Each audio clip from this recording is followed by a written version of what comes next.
Bismillahirrahmanirrahim. Alhamdulillahirabbil alamin. Wassalatu wassalamu ala asyrafil anbiya wal mursalin wa ala alihi wa sahbihi ajma'in. Qala musannif rahimahullah ta'ala fi kitabih. Wassani minal amrain innama talzamuka taubatu liyutaqabbala minka ibadatuka fa inna rabbad daini la yataqabbalul hadiyah wa zalika anna taubata anil ma'asi wa irda'ul khusum fardun lazimun wa ammatul ibadah allati taqsiduha naflun fa kaifa yuqabbalu minka tabarru'uka wa dainu 'alaika halun lam taqdi fa kaifa tabaruka li ajlihil jalala wal mubaha wa anta musirun ala fi'lil mahtur wal haram wa kaifa tunajihi wa tad'uhu wa tusni alaihi wa huwa wal ayazu billah alaika ghadbanu wa hadha zahirun halil musail musirrina alal ma'siyah wallahul musta'an. Artinya lebih kurang dan kedua daripada dua perkara. Sesungguhnya lazim atas engkau bertaubat supaya diterima daripada engkau ibadat engkau. Maka sesungguhnya yang mempunyai hutang tidak menerima hadiah, dan demikian itulah taubat. Sesungguhnya taubat daripada maasi dan memohon redha daripada yang dilakukan kezaliman itu fardun, artinya fardu lazim, dan kebanyakan ibadat yang kau kerjakan, kau maksudkan adalah perkara-perkara sunat.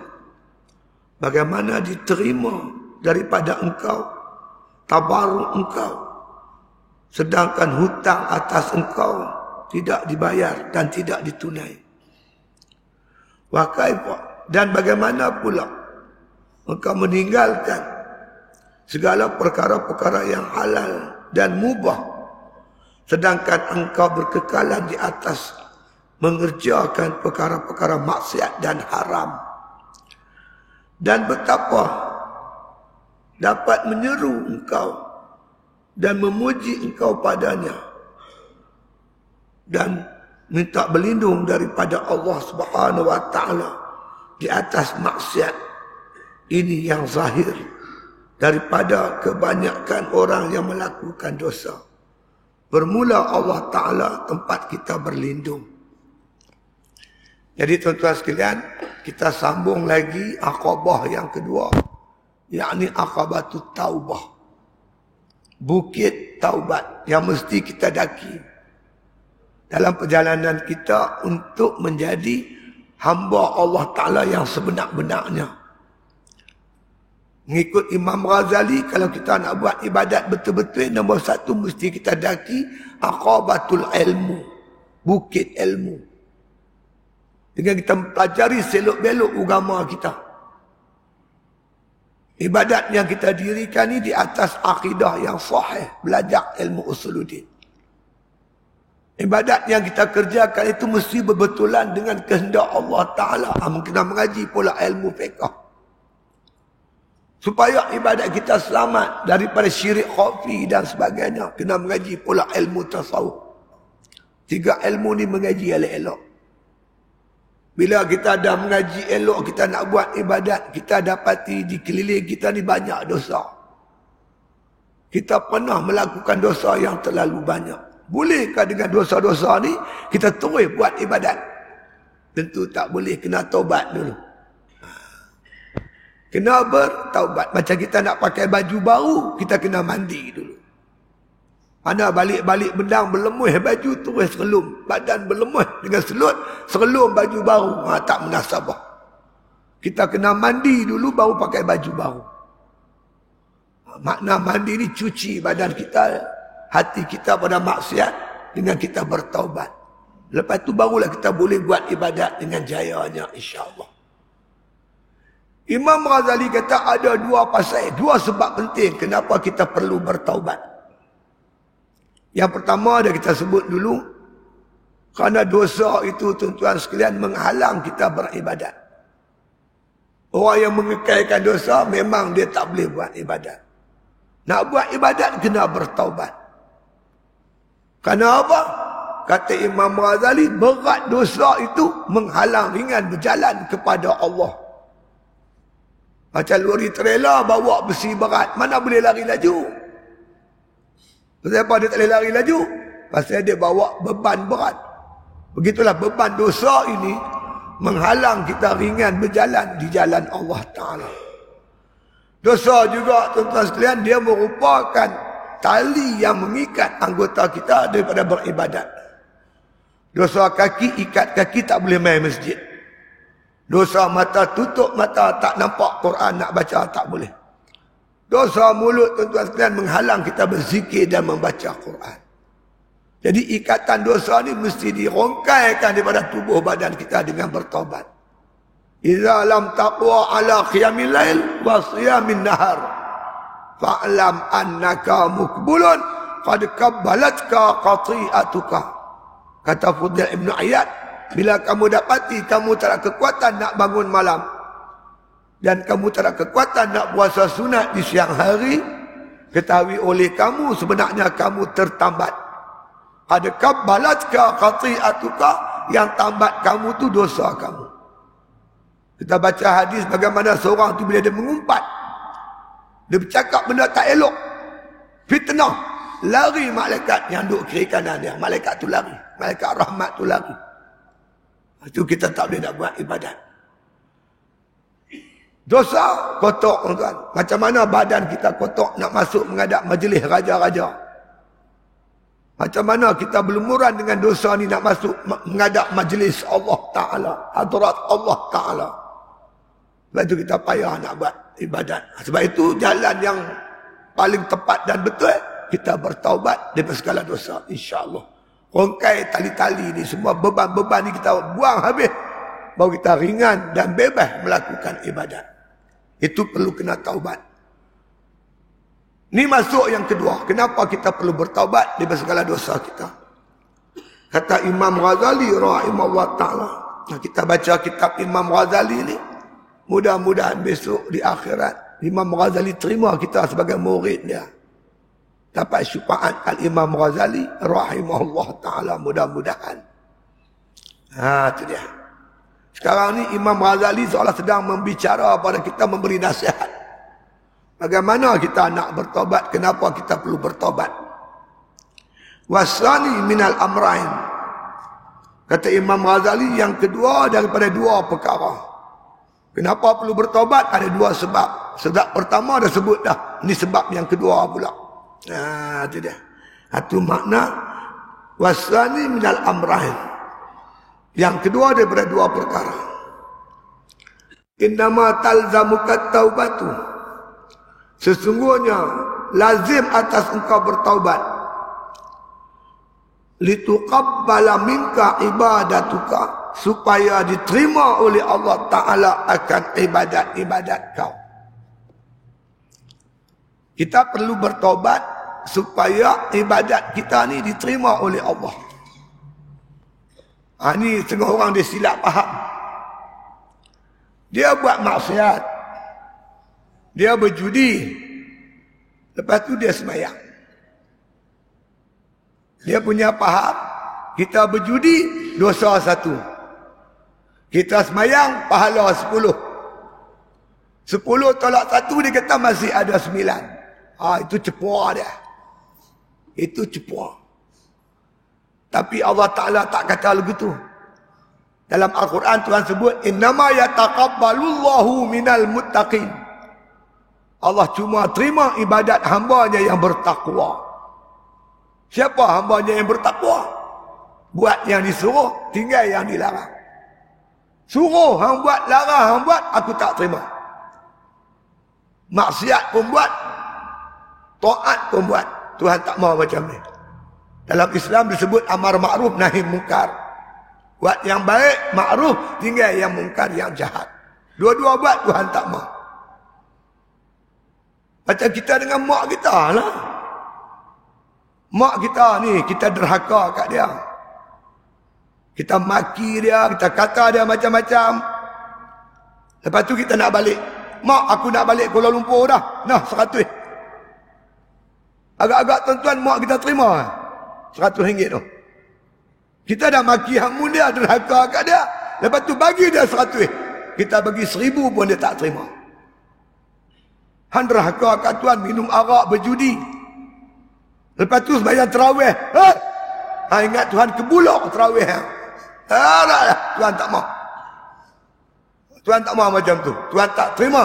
Sebab Tuhan kata, innama yataqabbalullahu minal muttaqin. Allah cuma terima ibadat orang bertakwa. Jadi kalau kita dosa, kita bertobat baru buat ibadat. Dalam masa kita sama kita buat taat, masa yang sama kita buat maksiat, Tuhan tak terima. Ibadat kita tu Tuhan tak terima. Tu dia. Apa lagi hujah Al-Ghazali? Kata Imam Ghazali rahimahullah ta'ala, fa inna rabbad daini la yaqbalul hadiyah. Sesungguhnya yang mempunyai hutang tak diterima hadiah. Kita berhutang satu orang, kita hutang dia 1000. Lepas tu kita janji nak bayar dalam masa sebulan. Masuk sebulan tak bayar, masuk 2 bulan tak bayar, 3 bulan tak bayar. Lepas tu pergi hadiah RM10. Nah, aku sedekah kat orang RM10. Ni kalut. Hutang wajib bayar, hadiah sunat. Ni pulun sunat tarawih. Qadha tak selesai. Tarawih tiap-tiap dia. Tapi dia sembahyang fardu, dia tak buat. Tak betul. Tak betul. Yang sunat tu macam hadiah. Yang fardu tu wajib, kena tunai. Hutang kita kena bayar. Baik tu tuan-tuan, kalau tuan-tuan dengar ada pandangan-pandangan puak-puak Wahabi ni yang kata tuan-tuan semayang tak payah qadha, yang kita tinggal tu bohong. Itu semua tak betul. Ni dan bab taubat ni Imam Ghazali sebut, nanti kita akan jumpa. Imam Ghazali kata kita tinggal semayang fardu tu kita kena qadha. Itu syarat taubat. Kita hutang, kita kena wajib bayar hutang kita tu. Itu syarat taubat. Tak boleh duduk maaf-maaf, minta maaf, hutang tak bayar, tak mau. Kena bayar hutang orang. Apatah lagi kita berhutang dengan Allah Ta'ala, kena bayar. Jangan tuan-tuan terpengaruh dengan pandangan-pandangan yang menyatakan tak payah qadha. Itu memang bohong punya cerita tu. Ulama mana, hampirlah pondok mana, tok guru semua kata wajib bayar. Tuan-tuan, saya nak ingatkan tuan-tuan, saya baru ni saya pergi Mekah. Saya dengar mereka kuliah di Masjid Nabi di Madinah. Kuliah ilmu tauhid. Tuhan ada 2 biji mata, Tuhan ada tangan, Tuhan ada muka. Dia kata haram ditakwilkan ayat ini, dia kata. Bila Tuhan kata dia ada tangan, Tuhan mesti ada tangan. Mesti ada muka, dia kata. Mesti ada 2 biji mata. Mereka mengakidkan Allah itu berjisim. Kita mengaji ilmu tauhid, mukhalafatuhu ta'ala lil hawadis. Bersalahan Allah Ta'ala dengan segala yang baharu. Tang mana bersalahannya? Segi zat, sifat dan af'al. Zat Tuhan tak sama zat baharu, sifat Tuhan tak sama sifat baharu, perbuatan Tuhan tak sama perbuatan yang baharu. Apa sifat, apa zat baharu? Baharu ni zatnya jisim, jirim, jauhar, nur, cecair. Allah Ta'ala tak ada. Laisa kamitslihi syai'. Allah tak sama segala sesuatu, tak sama langsung. Tapi ada satu pahaman dinamakan pahaman mujasimah.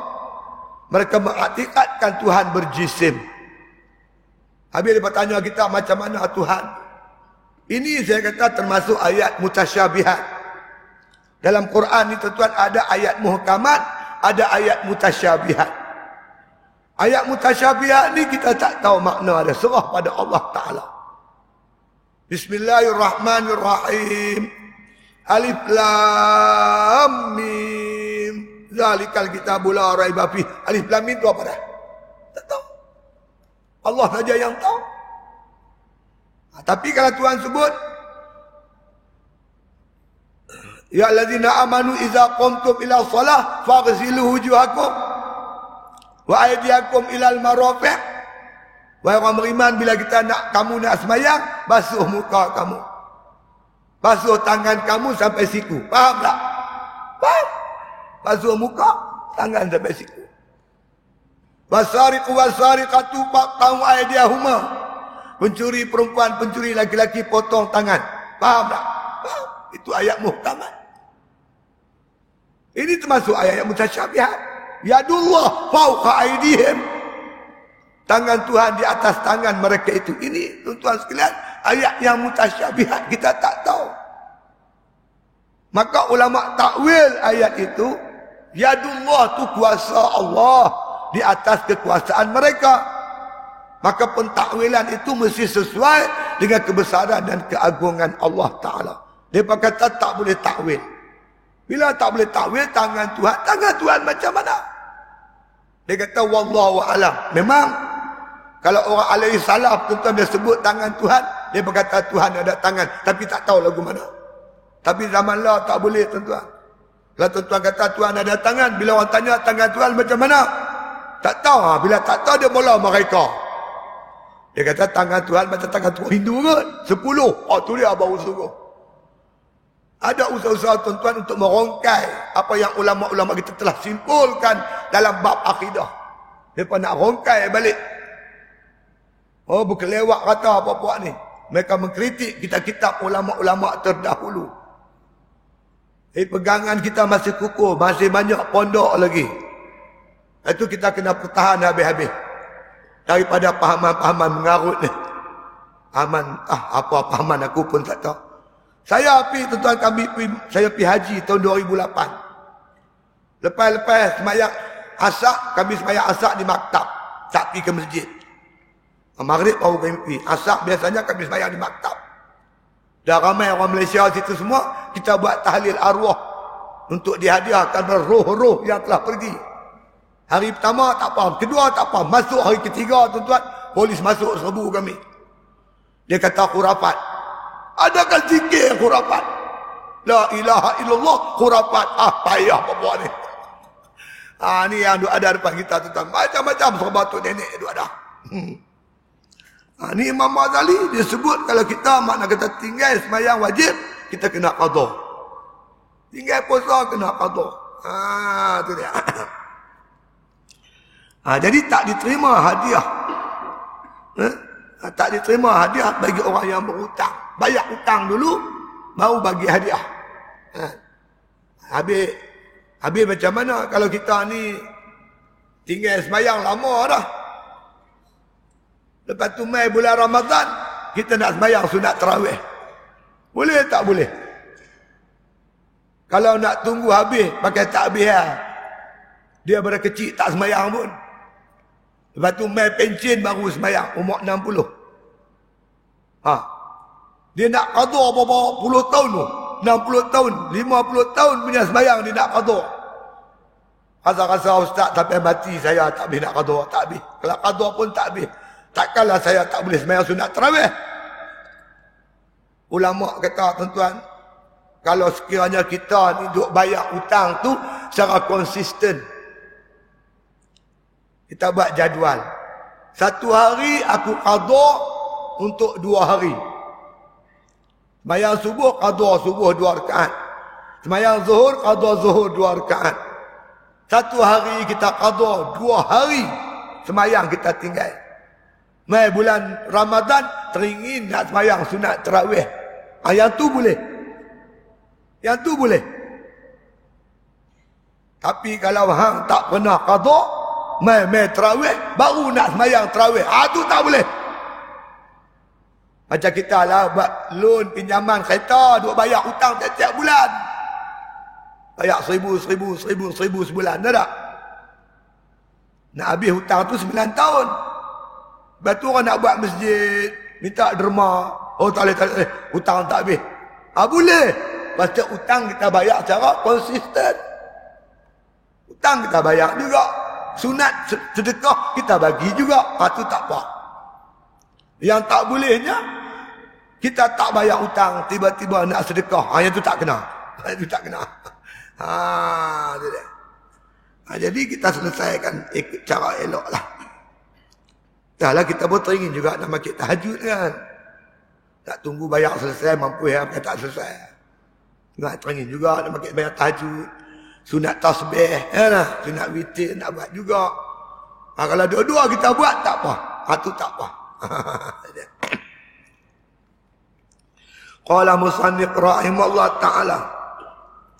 Wa dzalika anna taubata anil ma'asi, dan demikian itu sesungguhnya taubat daripada maksiat, wa irda'ul khusum, dan minta redha orang yang kita buat salah kat dia, khusum, yang kita musuhi dia, yang kita buat naya kat dia. Macam-macam kita buat, kita salah dengan orang, tuan-tuan. Susah, tuan-tuan, salah orang, kita buat dosa ni senang, tapi nak bertaubat tu payah. Kita buat jahat dengan isteri orang. Macam mana, tuan-tuan, kita nak taubat ni macam mana? Takkan kita nak cerita dekat suami dia yang kita buat jahat dengan isteri dia? Suami mana boleh terima kalau isteri dia buat jahat? Pecah tangga rumah tangga orang. Kan senang, tuan-tuan. Kita nak bertaubat ni cukup payah. Sebab itu janganlah kita buat maksiat. Nak selesai payah, tuan-tuan. Takut-takut kita tak boleh selesai di dunia ni. Lepas tu bila kita teringat nak buat maksiat, kita fikir macam mana nak selesai dia. Cukup payah. Macam juga kita berhutang. Nak hutang senang. Nak bayar hutang tu payah. Nak bayar hutang tu payah. Hutang senang. Sebab itu kita nak berhutang, kita fikir habis. Boleh bayar, tak boleh bayar. Kalau rasa tak boleh bayar, tak usah hutang. Tak usah hutang. Dia tanggung sampai pergi akhirat payah. Sebab itu dalam hal ini, tuan-tuan, dosa ni bukan benda kecil, benda besar.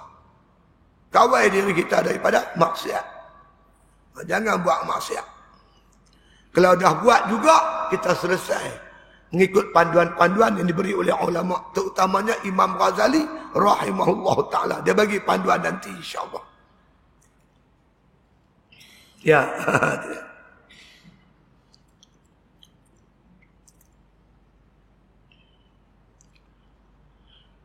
Dia kata war irda'ul qusum fardun lazimun.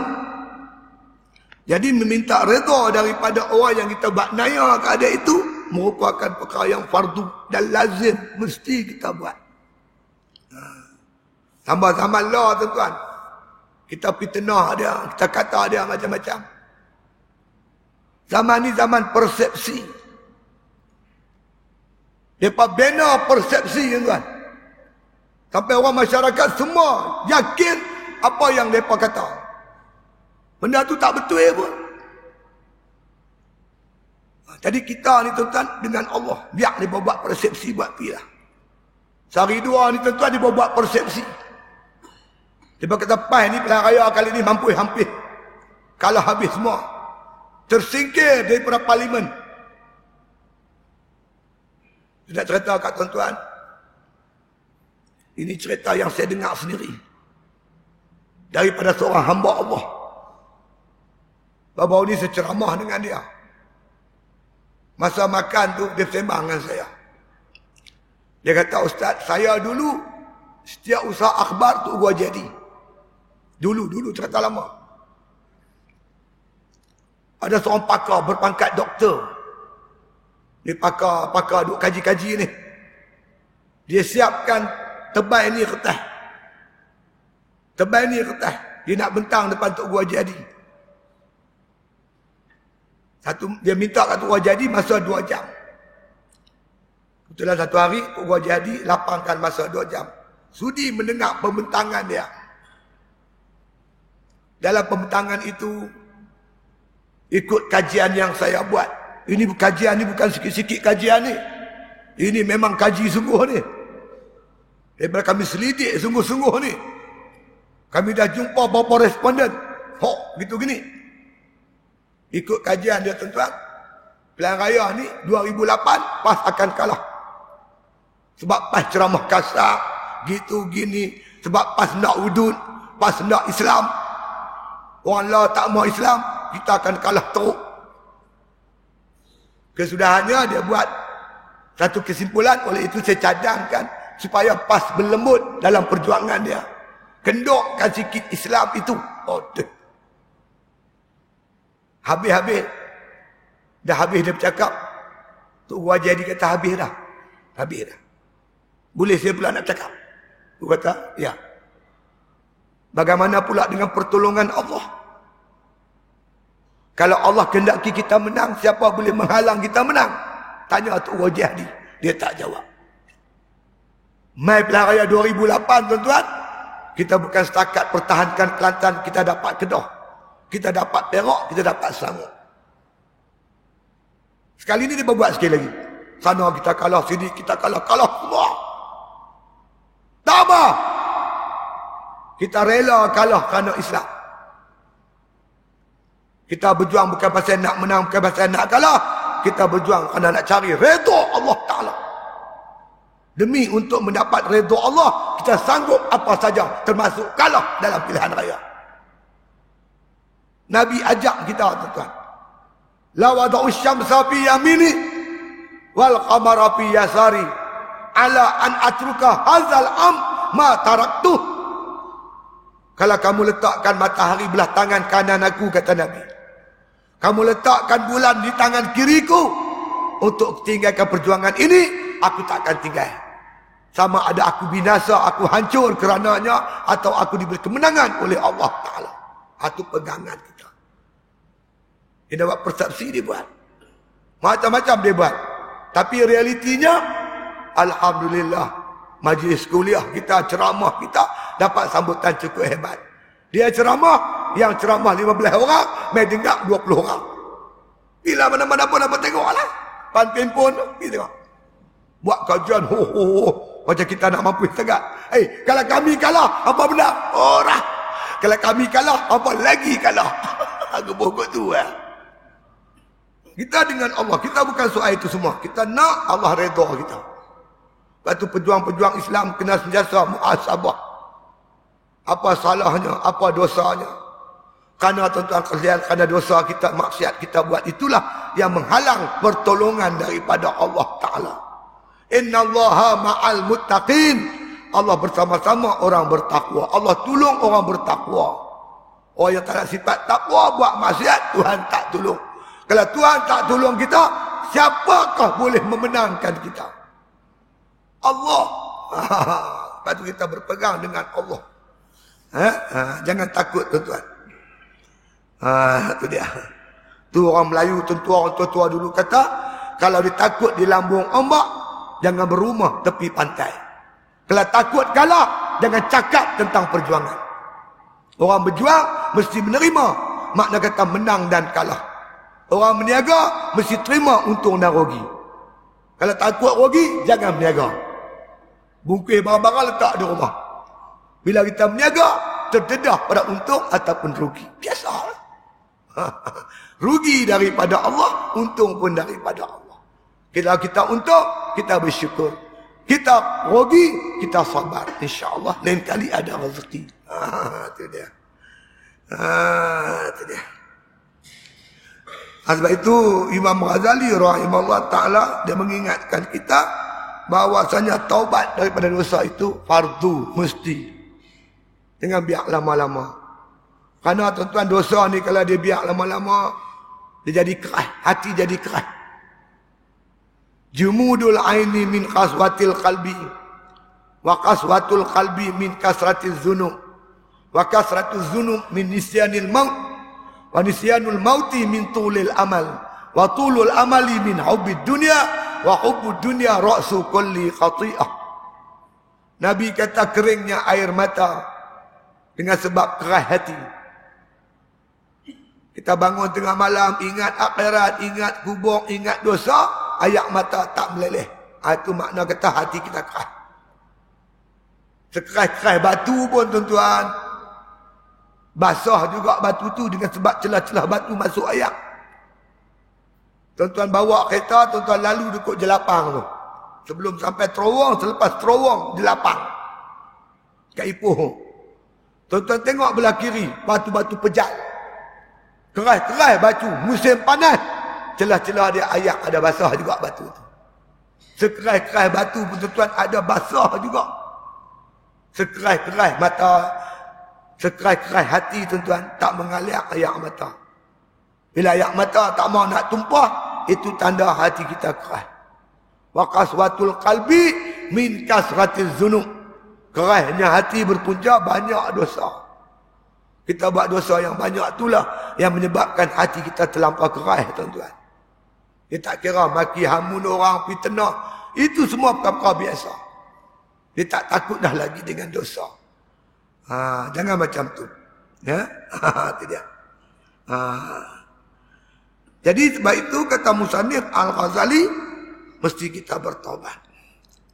Wa ammatul ibadah, kebanyakan ibadat yang kita kerjakan, allati taqsiduha, yang mana engkau maksudkan. Yang kita maksudkan buat ibadat ni, kebanyakan ibadat-ibadat itu dia kata naflun, berbentuk sunat. Banyak ibadat yang kita buat ni nak mendampingkan diri dengan Allah ialah amalan-amalan sunat. La yazalu yataqarrabu ilayya bin nawafili hatta uhibbahu. Sentiasa hamba-Ku yang nak menuntut hampir kepada Aku, mereka membanyak-banyakkan amalan-amalan sunat hatta uhibbahu, sehingga Aku kasih kepada dia. Amalan sunatlah yang membawa Tuhan kasih kat kita. Ibadat sunatlah yang membawa kita mendekatkan diri dengan Allah. Jadi bila sebut ibadat sunat, fardu kena buatlah. Jika dibandingkan fardu dengan sunat, dia banyak sunat lagi. Tuan-tuan semayang maghrib, berapa rakaat? 3 kan? 3 rakaat. Sunat dia berapa? Qabliyah 2, ba'diyah 2, 4. Nampak? Itu baru sunat rawatib. Sunat macam-macam, tahajud, sunat tasbih. 17 rakaat ya sembahyang fardu.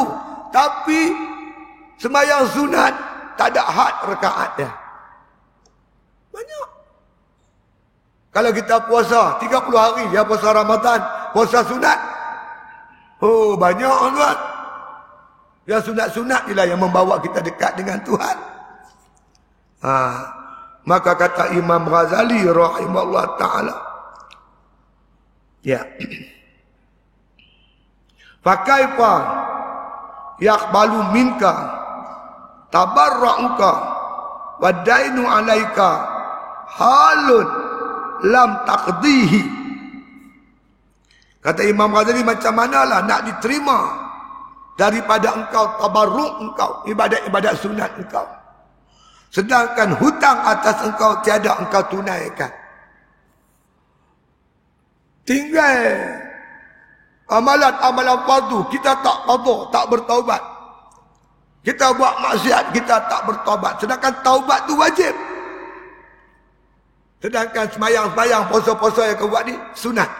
Kamu tinggal yang wajib, kamu buat yang sunat. Tak betul, cara tu tak kena. Sunat tanah sunat ni, sedangkan dulu dia tinggal yang qada-qada tu berlambak-lambak, dia tak qada. Jangan buat tuan-tuan. Sehari tu saya pergi satu tempat tu, belah Kuala Lumpur. Ada seorang perempuan jumpa saya. Dia suruh saya kira tuan-tuan.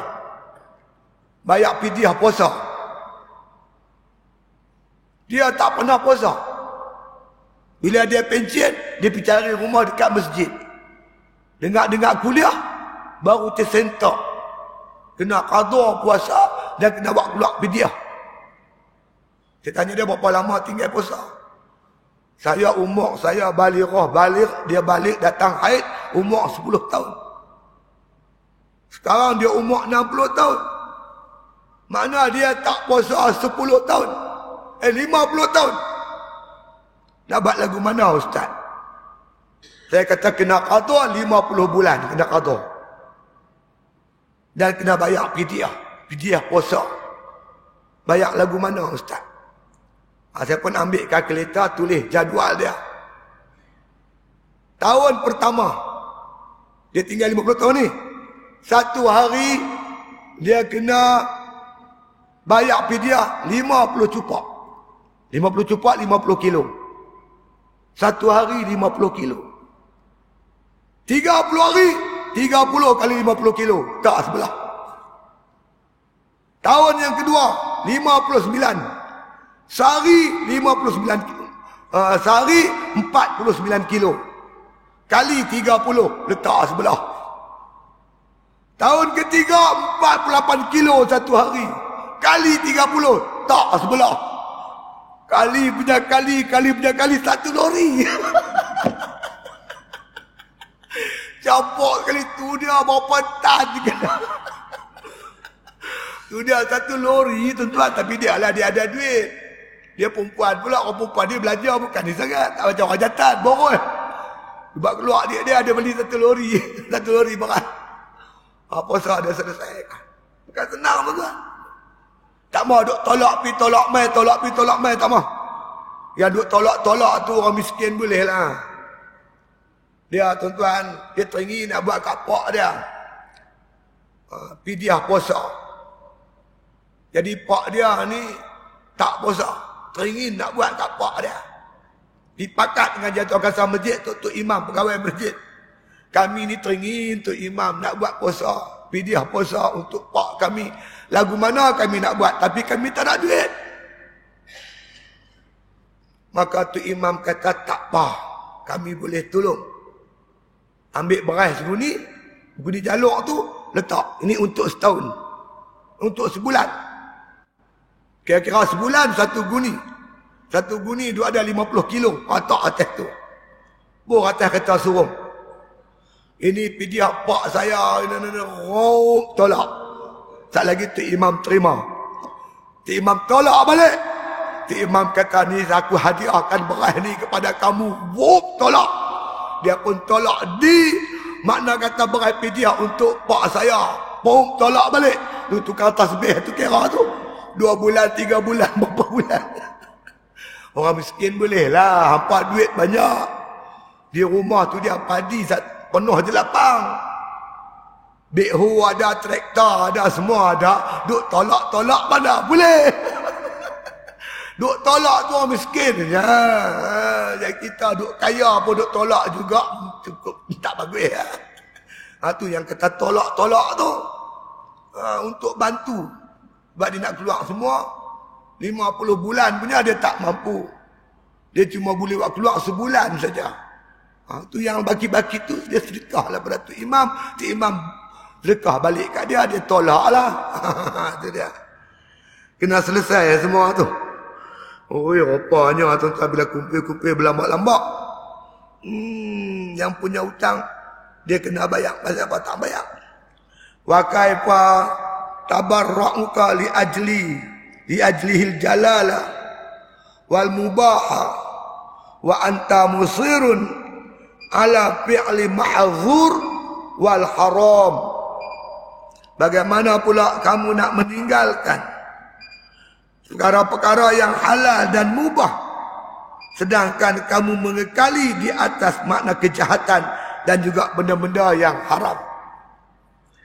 Jadi tuan-tuan, untuk kita melakukan ibadat kepada Allah Ta'ala ni, Kadang-kadang kita terpaksa meninggalkan yang halal. Benda halal. Kita ambil halal tu sikit ya. Supaya kita dapat kekuatan untuk buat ibadat. Seperti mana dalam satu hadis Nabi SAW. Nabi kata, innama yusammal muttaqun. Muttaqina litarki ma la ba'sa bihi hazaran amma bihi ba'sun. Nabi kata yang dinamakan orang bertakwa ialah dia meninggalkan benda-benda yang tidak mendatangkan mudarat kerana takut jatuh kepada mendatangkan mudarat. Apa maksud dia? Orang yang ikut jalan kesufian, tuan-tuan, dia meninggalkan benda-benda yang tak datangkan mudarat. Apa benda yang tak mudarat? Iaitu halal. Yang halal tu dia ambil sikit dia sekadar perlu untuk buat ibadat. Untuk apa? Supaya dia kata tidak terjatuh kepada perkara yang mendatangkan mudarat, yakni haram. Walaupun halal, tuan-tuan, kita duk biasa ambil lebih-lebih, dia panggil fudul. Walaupun halal, tapi kita duk biasakan diri mengambil secara bermewah-mewah. Akhirnya tuan-tuan jatuh di hati kita hubud dunia. Tak dapat yang halal, yang haram pun kita sapu, tuan-tuan. Tapi kalau biasakan di hidup kita dengan hidup ala qadar, mengambil yang halal sekadar ala qadar, insya-Allah kita jadi orang yang zuhud. Jadi orang yang nak beribadat kepada Allah ini, dia tinggal yang mubah, dia ambil sikit dia. Yang mubah, yang harus dia tinggal, sedangkan dia masih berlumuran dengan maksiat, derhaka pada Allah. Dengan sebab dosa dia tidak bertaubat. Jadi dia dah tak betul, cara jalan dia dah tak betul. Dia tinggal yang mubah, yang halal, dia buat yang haram. Meninggalkan taubat tu haram. Sedangkan dia meninggalkan makan, tidur, bercakap sebagainya, itu harus saja. Jadi makna kata dia dah tak kena. Gaya jalan dia tak kena. Itu dia. Saya dulu ada kawan seorang, tuan-tuan. Dia ni kerja dia bawa lori kecil yang isi spare part. Borneo Motor. Dia bawa Borneo Motor punya barang spare part dari Kuala Lumpur mai ke Alostar. Lepas tu dia mai pejabat saya. Lepas tu semawa dia pergi makan nasi rumah saya. Dia kata boleh. Hang terus pergi rumah aku. Kata ataupun mai sini kita pergi sekali. Saya telefon isteri saya. Suruh isteri saya siapkan makan tengah hari, nak bawa tetamu kawan baik daripada Kuala Lumpur. Dia pun bawa saya balik rumah saya. Sampai rumah, tuan-tuan, isteri saya dah masak ikan goreng lah, gulai lah, apalah. Tuan-tuan tahu, dia makan nasi dengan garam. Dia tak makan yang kita masak tu. Dia makan nasi dengan garam. Saya tanya dia, hang ni buat jadi lagu ni? Sejak saya ikut tarikat, dia kata saya makan lagu ni. Awak tak abak awal. Kalau abak awal, aku letak nanti dengan garam ya. Itu pun tak kena. Walaupun kita, tuan-tuan, mujahadah makan nasi dengan garam. Tapi bila kita berdepan, tuan-tuan, dengan orang yang menjamu kita, kita layan dia. Kita layan dia. Sebab dia ada masak untuk kita, kita layan. Hormat dia, ra'i dia. Ini bukan main lagi. Ingat depan ramai-ramai, anda tak makan ni, Allah ni mujahadah. Makan nasi dengan garam. Balik rumah, tiba cukup punya. Ini semua tak betul lah. Kita nak mujahadah apa pun, kita jangan tunjuk ke orang. Sebab itu kadang-kadang ahli sufi, tuan-tuan, waliullah, kita tak kenal dia. Dia sorok semua tu, kita tak kenal dia. Kita nampak dia macam orang biasa je. Tapi mujahadah, dia bangun malam, dia puasa sunat dia. Itu hebat. Ni kena jaga, tuan-tuan. Tu saya katakan dia, lain kali hang nak main rumah aku, hang abang awal tak makan apa, makan garam. Aku bagi dia tiga garam. Awal lah punya masak, saya tahu dia tak makan. Tak kena, tu tak kena. Au kaifa tunajihi wa tad'uhu wa tusni alaihi wa huwa Wal'iyazubillah. Jadi bagaimanakah dia nak bermunajat, dia nak menyeru dan nak memuji atasnya Allah Ta'ala? Maka minta berlindung kepada Allah Ta'ala. Jadi macam mana kita nak mendampingkan diri dengan Allah, sedangkan makna kata kita dosa kita banyak, hutang kita dengan Tuhan terlalu banyak. Maka jalan penyelesaian dia tak lain tak bukan hendaklah kita bertaubat kepada Allah. Supaya dengan kita bertaubat tadi tuan, bersih hati kita, bersih diri kita daripada segala dosa. At-taibu minaz zambi kaman la zambalah. Siapa bertaubat daripada dosa dia, macam dia tak pernah buat dosa. Jadi akhir zaman ni tuan-tuan jagalah. Kita ni tuan-tuan dah masuk akhir zaman. Apa yang Nabi sebut tanda-tanda kiamat semua dah berlaku. Kita tengok matan Arba'in tentang hadis iman, Islam dan ihsan. Apabila Nabi ditanya oleh Jibril tentang iman, Nabi beritahu begini. Islam Nabi beritahu, ihsan Nabi beritahu. Bila ditanya Nabi, bila berlaku kiamat, maka Nabi kata orang yang bertanya lebih tahu daripada yang kena tanya. Apa pula tanda-tanda kiamat? Maka Jibril bagi tahu pada Nabi tanda kiamat. Di antara tanda-tandanya ialah apabila ibu melahirkan tuan, mak jadi hamba, anak jadi tuan. Berlaku dah sekarang tuan, anak kasar dengan mak pak. Ibu takut dekat anak. Nangis dia tuan-tuan. Muslimat seorang tu menangis sembang dengan saya. Suami dia mati. Dia ada anak perempuan umur 15 tahun. Anak saya ni ustaz, dia kata masuk rumah, masuk bilik, sengap kunci daripada dalam. Duk main handphone, tak tahu apa dia kata pun tak tahu. Telefon sana, telefon sini. Duk main handphone dia ya. Pukul 10 malam ustaz, dia nak keluar. Saya tanya, kata tak salah keluar dah malam. Yang ni yang payah ni. Yang ni tak boleh, yang ni tak boleh. Anak dah jerkah mak bapak. Mak bapak dah takut ke anak pada hari ini. Dan kamu lihat, kata Jibril, orang-orang yang berkaki ayam bertelanjang, yang memelihara kambing, membina bangunan-bangunan yang tinggi, pencakar langit. Saya pergi Mekah baru ni tuan-tuan. Kalau kita panjat tu, Jabal Nur tu, kita pergi Gua Hira, kita tengok daripada Gua Hira tu, kita tak nampak dah Baitullah. Dilindung oleh bangunan-bangunan tinggi. Dulu kalau kita masuk gua tu, kita tengok, kita nampak. Tahun 2008 masih nampak lagi Baitullah. Sekarang dah tak nampak. Dilengkung oleh bangunan-bangunan tinggi, bercakar-bercakar langit. Negeri Arab, Kuwait, Dubai, Emirat Arab Bersatu, Oman, semua bangunan berlumba-lumba buat bangunan tertinggi dalam dunia. Sedangkan mereka ni dulu siapa? Penggembala kambing yang tidak berkasut, duduk di nomet-nomet, hidup miskin, tiba-tiba bertukar jadi kaya raya. Pasal apa? Sebab dia dapat minyak. Dapat minyak bermewah dengan minyak mereka itu. Kita kesal tuan-tuan, bagaimana orang Syria yang lari pada bumi Syria tak dibenarkan masuk ke negeri-negeri Arab. Arab tak benar masuk. Mereka terpaksa pergi tuan-tuan ke Eropah.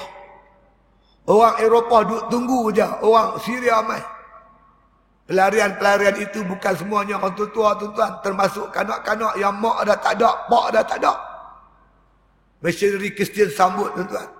Kita bimbang anak-anak mereka ni dimurtadkan oleh misioneri Kristian. Apa salah? Hang duit banyak, hang bagilah kau ni masuk. Arab Saudi ambil sikit, Iraq ambil sikit, kan? Yang lain ambil sikit, apa salahnya? Saudara se-Islam tak benar masuk. Inilah dia yang ada. Putih makna kata persaudaraan Islam di akhir zaman ni. Dia sanggup tengok saudara dia menderita tanpa memberi bantuan dan pertolongan. Oh, macam-macam tu ada. Oleh itu kata Imam Ghazali rahimahullah ta'ala, alaika udbanu fahadha zahiru halil usa'id musirrina alal maksiyah. Kemudian atas kamu itu dosa. Inilah zahir, dia kata, kebanyakan daripada pelaku-pelaku dosa yang mana mereka mengekalkan atas maksiat kepada Allah Ta'ala. Wallahul musta'an. Mudah-mudahan Allah lah memberi kita pertolongan tuan-tuan sekalian untuk bertaubat. Mudah-mudahan Allah bagi kita hati kesedaran untuk bertaubat. Kalau kita terus mengakukan dosa, pertamanya taat kita Tuhan tak terima. Yang kedua, kita tak ada tuan-tuan sekalian kecenderungan ke arah melakukan ibadat. Hidup atas muka bumi tak buat ibadat, inilah kecelakaan yang paling besar tuan-tuan sekalian. Kebencian Allah Ta'ala. Kalau Allah benci kat kita tuan-tuan, Allah tak cenderungkan hati kita, tak sibukkan kita dengan kerja-kerja ibadat. Allah sibukkan kita dengan kerja-kerja dunia. Bila tuan-tuan tengok diri tuan-tuan duk sibuk dengan dunia semata-mata, tu Allah benci kita lah tu. Tapi kalau Allah sibukkan kita dengan urusan agama, itu reti Tuhan sayang kat kita. Alhamdulillah, syukur pada Allah Ta'ala. Inilah dua sebab penting, kata Imam Ghazali, kenapa kita perlu bertaubat. Yang pertama, supaya dengan bertaubat itu mudah untuk kita buat ibadat. Yang kedua, supaya kita dengan bertaubat tadi ini, ibadat kita dimakbulkan oleh Allah Subhanahu wa Ta'ala. Itu dia. Kemudian kata musannif, fa in qulta fama makna taubatun nasuh. Maka ditanya, kalau jika kau tanya apa makna taubat nasuh, taubat nasuha, tubu ilallahi taubatan nasuha, maka Imam Ghazali akan hurai macam mana. Saya dulu ni tuan-tuan, menyesal pun menyesal juga. Saya mengajak satu masjid belah Pulau Pinang. Datang satu anak muda jumpa saya. Dia jumpa saya, dia mengadu hai dia.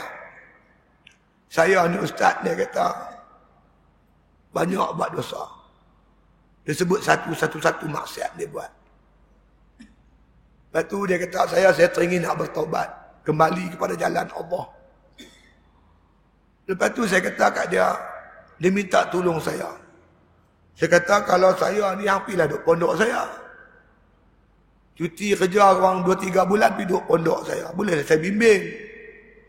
Tak boleh ustaz, hutang saya banyak dia tak. Dia kena kerja. Habis tu nak buat lagu mana? Saya kata, saya main Pening ni sebulan 2 kali, 3 kali saja. Dalam bab taubat ni saya kata kena betul-betul. Lama jalan keluarnya saya bagilah 3-4 nama, nombor telefon ustaz-ustaz yang saya kenali. Awak telefonlah ni ustaz-ustaz ni, insya-Allah dia akan bantu awak. Lepas tu saya berpisah dengan dia. Tak jumpa sampai sekarang. Dan saya hubungi ustaz-ustaz yang saya bagi nombor telefon pun kata dia tak hubungi apa-apa. Jadi saya rasa kesal juga. Kerana saya tak dapat membantu dia untuk makna kata membantu masalah dia. Jadi tuan-tuan, kalau tuan-tuan jumpa dengan orang-orang yang ingin kembali di jalan Allah, bimbinglah dia. Bantulah dia tuan-tuan. Kerana manusia sekarang banyak terjerumus ke lembah maksiat. Siapa lagi nak tolong? Kalau tidak, kita orang-orang yang diberi petunjuk Allah oleh Allah, tolong dia itu semua, insya-Allah. Baik, kita akan sambung masa akan datang jika diizinkan oleh Allah Subhanahu wa Ta'ala, insya-Allah. Macam biasalah tuan-tuan, ada bawa barang jualan. Malam ni ada sikit 5-6 ekor ayam saya bawa untuk bantu pondok saya. Alhamdulillah, nampak pondok pun pelajar-pelajar ramai. Pondok saja pun saya tengok laki-lakinya 50 orang ada. Muslimat 20 orang ada, orang tua-tua. Budak-budak tahfiz pun yang laki-laki 50 orang lebih. Yang perempuan ada 10 orang baru masuk. Kerana saya jangka tuan-tuan, bangunan muslimat ni boleh siap bulan Januari. Tetapi tak sempat siap. Kerana kekurangan kewangan yang besar sekali, iaitu untuk menyiapkan shilling. Yang kedua, mak pasang mozaik, tandas dan juga beberapa tempat lagi lah. Jadi Mereka-mereka yang 10 orang ni masih menumpang di pondok orang tua lah. Jadi kalau boleh kita nak siapkan cepat supaya mereka boleh pergi duduk di tempat komplek tahfiz. Tempat tu agak selesa insya-Allah. Jadi malam ni saya merayu tuan-tuan, minta tolong bantulah saya mana nak menyiapkan komplek tahfiz muslimat ni. Kerana banyak lagi yang menghubungi saya nak masuk. Jadi kita terhalang dengan dua perkara ni lah. Mozaik tak pasang habis dan shilling tak cukup lagi. Mudah-mudahan malam ni dapat sikit sumbangan tuan-tuan, boleh saya menyiapkan bangunan tersebut insya-Allah. Itu saja tuan-tuan, mudah-mudahan Allah Ta'ala memberi kita kekuatan untuk sama-sama tuan-tuan sekalian memperjuangkan Islam ni. Dan saya juga ambil kesempatan ini untuk mengajak tuan-tuan kosongkan masa 18 hari bulan 2.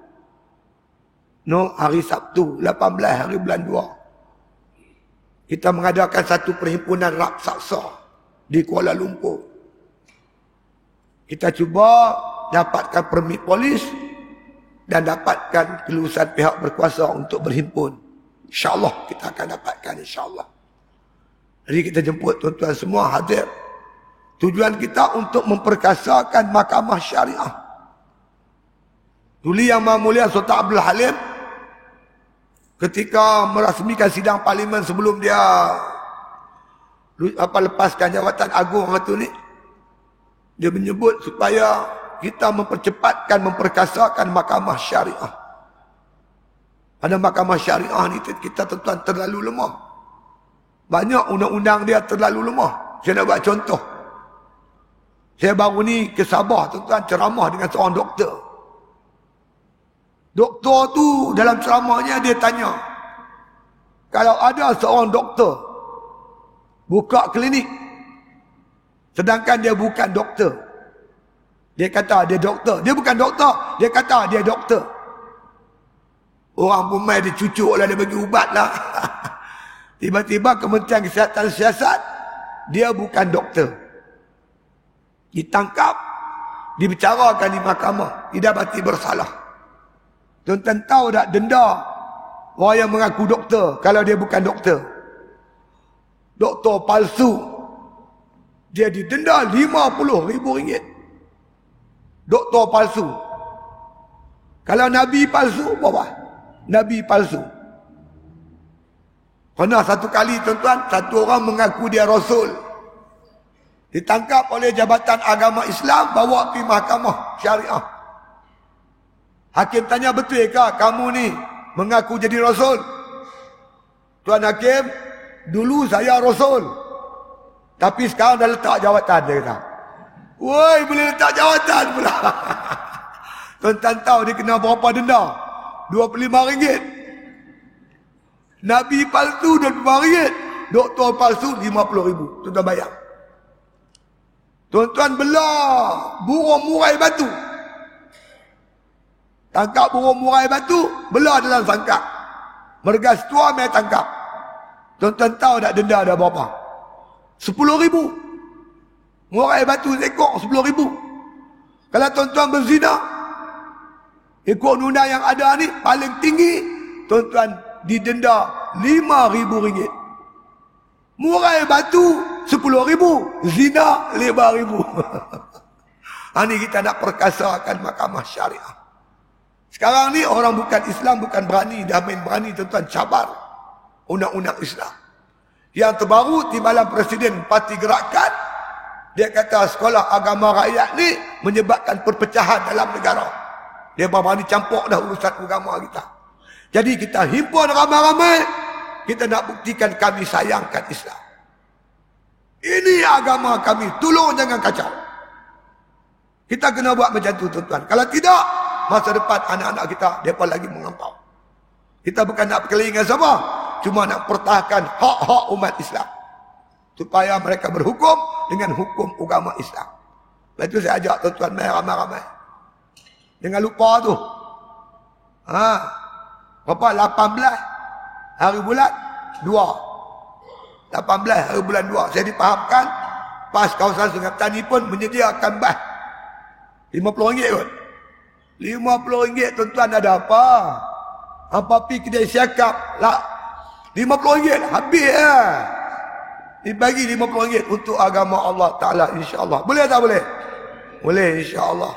Mai kita gemelingkan tenaga kita untuk memenangkan agama Allah ni. Dia bertanya pula, Ustaz pi ke? La ilaha illallah. Aku duk kempen ajak orang pi, kalau aku tak pi, ceroy lah. Saya pi bertongkat pun aku pi, insya-Allah, dengan izin Allah.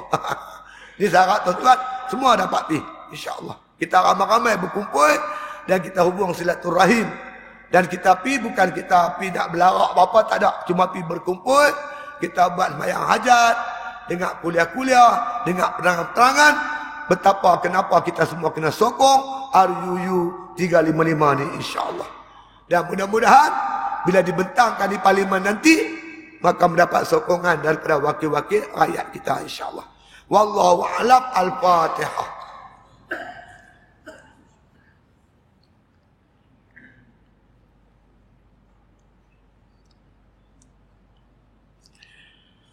Bismillahirrahmanirrahim. Alhamdulillahil alamin.